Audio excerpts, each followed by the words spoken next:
Alors tu sais, ta synthèse social-démocrate, ça me rappelle la blague qui courait il y a quelques années sur la CFDT, Oui.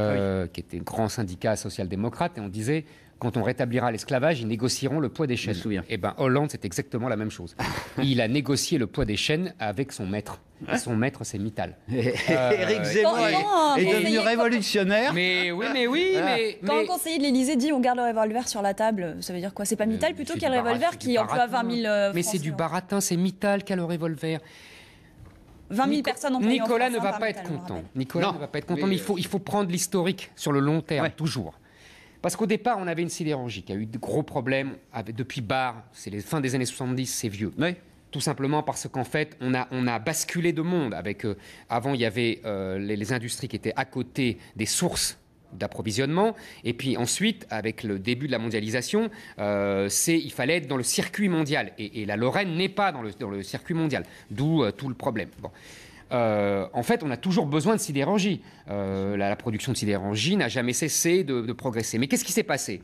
Dans les années 80-90, on a dit « Ah oui, la sidérurgie française, c'est trop petit, la France est trop petit », tout le discours des doménaco-européistes depuis 30 ans, la France, c'est trop petit, donc on va faire l'Europe. Et puis on a fait l'Europe, on a fait Arcelor avec les Luxembourgeois. Seulement, ce qu'on oublie toujours de dire et de comprendre, parce que ça ne fait pas plaisir aux Européens, c'est que la Commission de Bruxelles n'est pas européenne.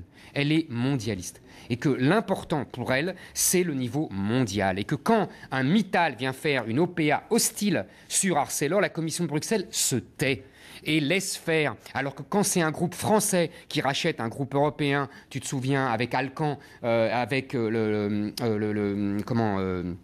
je me souviens plus dans quel secteur, ça me reviendra, qu'il y a eu une tentative d'OPA d'entreprise française, la Commission s'est opposée. C'est ça la réalité de la Commission. Et aujourd'hui, la réalité de la mondialisation, c'est que nous avons à l'échelle mondiale ce qu'on avait au Moyen-Âge à l'échelle française, c'est-à-dire un roitelet. Le roitelet, c'était le petit roi d'Île-de-France, ça c'est Hollande. Et on a des grands féodaux qui sont beaucoup plus puissants que le roitelet, ça c'est Mittal. Et le roitelet, il se tait quand Mittal parle.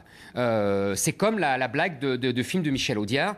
Quand un homme de 60 ans entend parler un homme de 120 kilos, il l'écoute. De 60 kilos, il l'écoute. C'est la même chose. Hollande, c'est le petit de 60 kilos et Mittal, c'est le gros de 120 kilos. C'est ça le rapport de force aujourd'hui. Et ce qui était intéressant, je te laisse finir. J'ai fini. Ce qui était intéressant dans cette histoire, c'est que Montebourg, et là on introduit directement la suite de l'émission, c'est que Montebourg a essayé d'incarner la révolte, la vieille révolte de l'État contre les féodaux. C'est un désaveu là pour Arnaud Montebourg? Bien sûr.